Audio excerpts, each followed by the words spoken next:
To my subscribers, thank you for tuning in once again. If you are new, welcome to JT on the Go. This is part 4 of my 8-part series about the Disney treasure.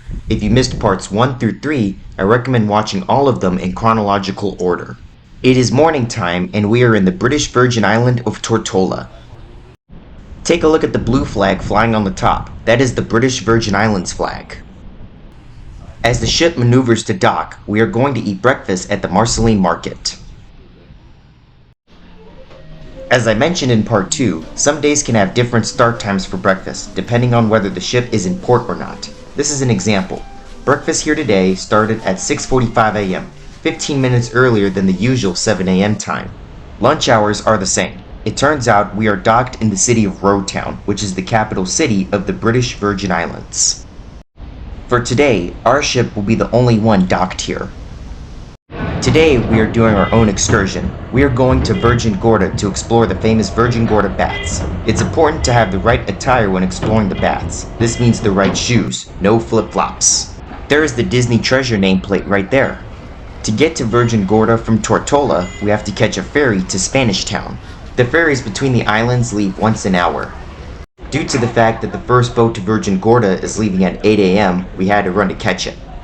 If you are able to get off the ship at 7:35, you'll have enough time to make the 25-minute walk to the Speedy Ferry Terminal to make the 8 o'clock ferry. If you exit the ship at 7:40 or later, I recommend you put on your jogging shoes to get moving like we did. As you see on the map, the island of Virgin Gorda sits east of Tortola. This shows you just how far the ferry port is from the cruise port. Well, we are lucky to be one of the last ones on board. We are on our way. If you get on this one, you are set for the day. If you miss this one, then you would have to wait another hour and have less time at the baths. It turns out this ferry was packed with the usual morning commute. We are using the service named Speedy's Ferries. Schedules can change. They travel between Roadtown and Spanish Town on Mondays through Saturdays, not on Sundays. We got the second ferry that left at 8 o'clock a.m. On Mondays through Fridays, there are additional services for this specific line. When you board the Speedy Ferry, purchase the round-trip fare with taxi to the baths included. You pay for the trip on board. The British Virgin Islands only accept US dollars because of close ties to the US Virgin Islands.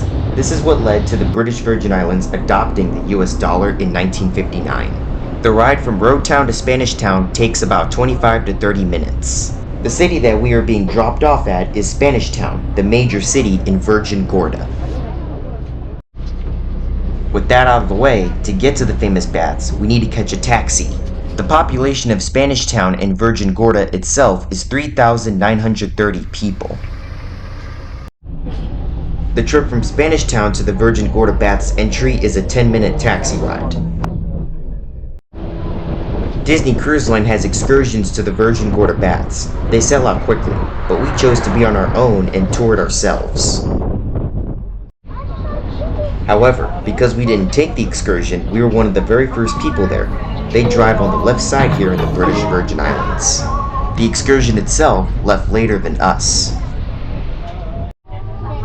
Alright, here we are at the Virgin Gorda Baths. It's very quiet and peaceful out here. This is called the Greater Baths National Park. It opens at 9 o'clock a.m. and the entrance fee costs $3 for adults and $2 for children. Even if you arrive by private boat, you'll need to pay this fee. The baths lie just below that valley where the water is. That red flag means that the conditions are high hazard conditions, such as strong surf, strong currents, or a combination of both. If you are swimming or snorkeling, take extreme caution when out there if you see the red flag flying. When going down to the baths, you have to take this unpaved path. It is very uneven, so I recommend taking tiny steps on the more challenging parts. The walk from the entrance to the caves takes about 10 to 15 minutes. Many parts of the path are easy. Some sections can become narrow. There are viewing areas along the path, like right here. Alright, here's a tricky part. Devil's Bay is another thing to see here. We chose not to go to Devil's Bay because we were more interested in the baths and wanted to avoid crowds. The caves are straight ahead. You can't enter the caves or the baths after 4:30 p.m. Here's the entrance to the Virgin Gorda Caves. All it is a bunch of rocks. There will be points where we will have to climb or squeeze through some of the rocks, and there will be points where we will touch the water. The water, in my opinion, is freezing. We are actually the very first ones going through this today, so the other people behind us will rely on this to guide them because there are some spots where paths split up. Like now, it took me a while to realize where the path is going. Oh, here's another thing that can point you in the right direction. In some areas, they have stairs and ropes for support where you have to climb rocks for safety purposes. After climbing the stairs, you have to duck under these rocks to get through. That's where we just were. If you go that way, you'll travel in circles. This is the continuation of the normal path.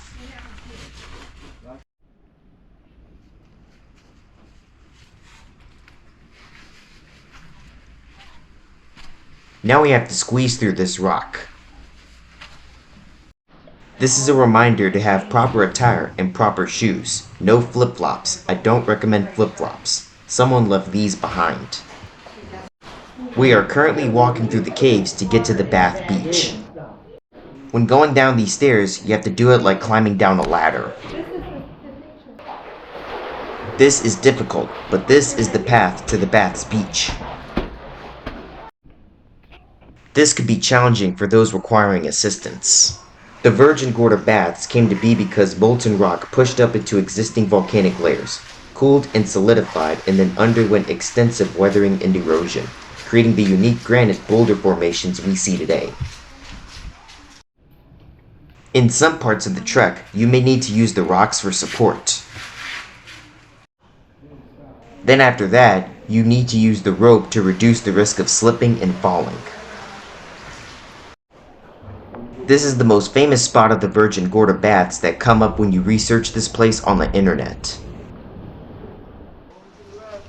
Some rocks have arrows spray painted on them so that people can have a sense of direction. You want me to get you? This is the last narrow part before we arrive at the famous Baths Beach. The caves at the Virgin Gorda Baths are a one-way path to travel, so keep this in mind.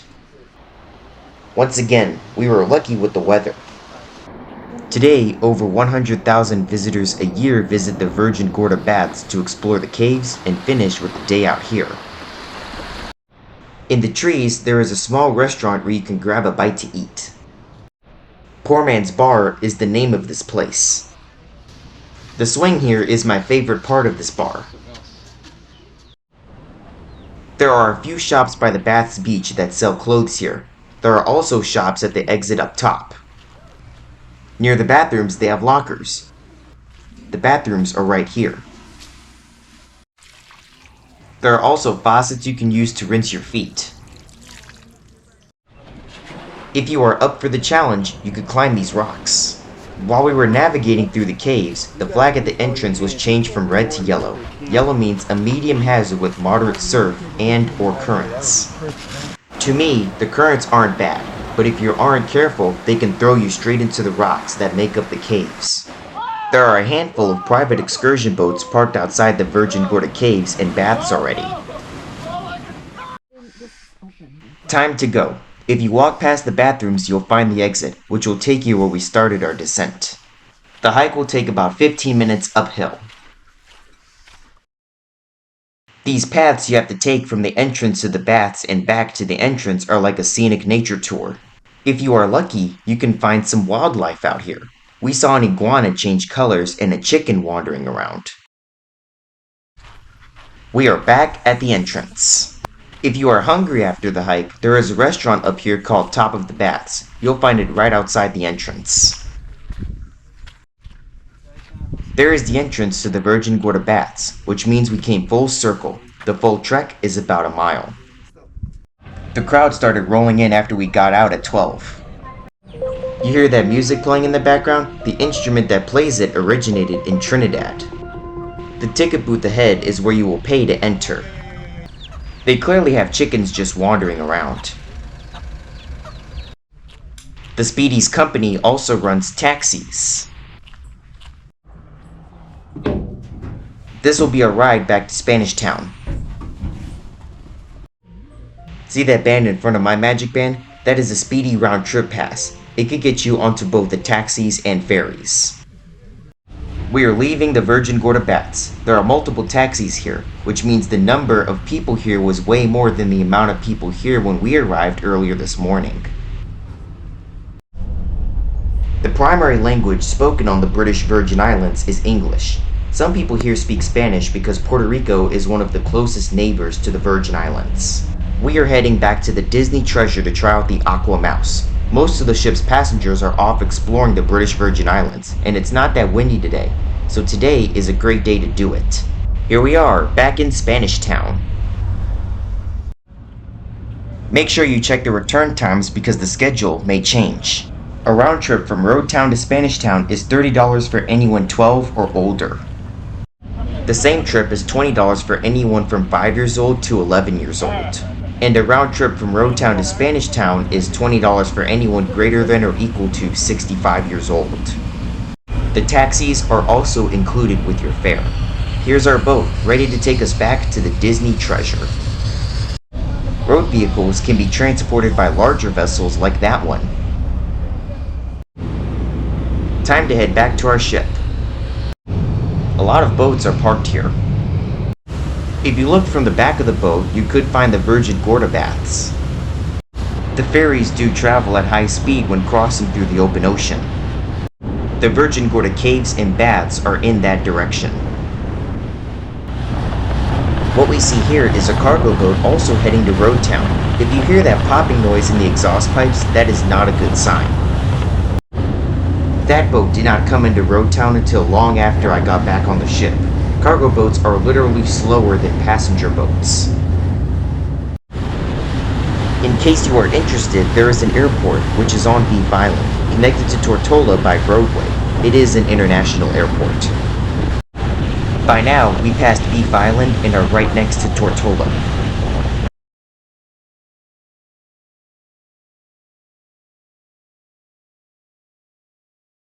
There's our lovely Disney Treasure. It turns out that the cruise port our ship was docked in can hold up to 2 cruise ships at once. This is a great point for pictures of the ship. Anyways, we are back at Road Town. As of 2025, Tortola has a population of 26,801 people, and it is the largest of the British Virgin Islands. It turns out the United Kingdom does have authority over the British Virgin Islands after they imperialized half of all of the Virgin Islands in 1672. Today, it is a British overseas territory. They have chickens wandering everywhere in the British Virgin Islands. There's the Disney Treasure. Before we hit the Aqua Mouse, it's time to get some lunch. What a beautiful view. I chose to have lunch in the Marceline Market this time, and I enjoyed chicken fingers and french fries. The Disney Treasure is the second Disney cruise ship to come with the Aqua Mouse. Like I said on the Disney Wish, there are 2 Aqua Mouse shows they play on the ride at random. For the Disney Treasure, only one of them is different. The show we got on this run is the Egyptian pyramid type adventure. The Disney Treasure doesn't have the Swiss Alps show like the Wish. The Wish doesn't have the pyramid adventure. The underwater one is the one both ships have. If you want to carry GoPros on the Aqua Mouse, you need either a chest or head strap. I did remember to bring my head strap this time on the Treasure after learning my lesson of not bringing one on the Wish. To ride the Aqua Mouse alone, you have to be at least 7 years old and at least 54 inches tall. If you are less than 7 and 42 inches, you can ride with someone who is 14 or older. Because this ride is an attraction, they do have height indicators that indicate if you can ride with someone or by yourself. Now let's listen to Mickey.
The best time to do the Aqua Mouse is when the ship is in port, not just because most of the passengers are off exploring the islands, but on days at sea, the possibilities of it being windy are high. If the wind is really bad, then they would shut this ride down, or they may require 2 people per raft. Another thing is that when you get to the part where the tube is over the side of the ship, the water pressure is designed to tip the raft to the side so that the people on the raft can see the view of the ocean.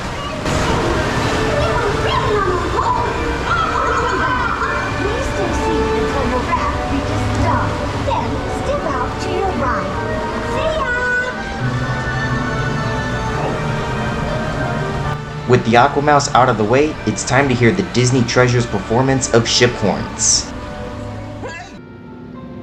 Disney Treasure, show me what you got. Let's get this show started.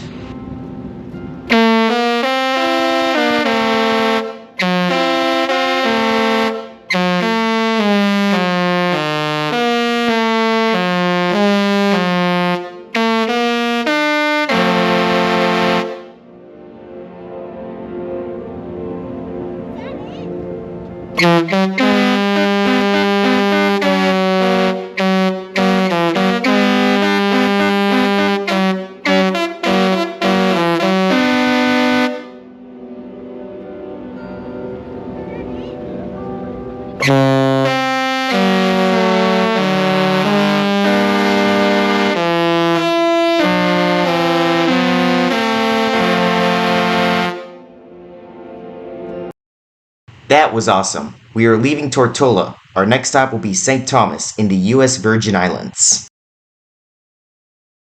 On every day the ship leaves a port, we will be coming up to deck 14 forward to hear the horns. Keep in mind, the ship can play all of them, only a few, or a handful. We had to back up and turn around before leaving. Tonight is Pirate Night. This is where passengers dress up as pirates. Pirate Night is only on Disney cruises. Other cruise lines may have different special nights. During the age of pirates, they sailed in the Caribbean Sea. There was also a pirate show on Deck 11. At the very end, they launched fireworks, and that wasn't until 11:30 p.m. I didn't film it because I had to get rest for the next day. For dinner, we are assigned to Plaza de Coco for the second time on this cruise. But there is no show tonight because of Pirate Night. For an appetizer, I got the Caesar salad again. For my main course, I chose the salmon, and for dessert, I went for a shake and a bowl of strawberries. You may notice I am a picky eater. Our day at the British Virgin Islands has concluded. Tomorrow, we will be in St. Thomas, heading to St. John to explore Trunk Bay, before returning to St. Thomas to ride the St. Thomas Skyride. All of this will be featured in the next episode.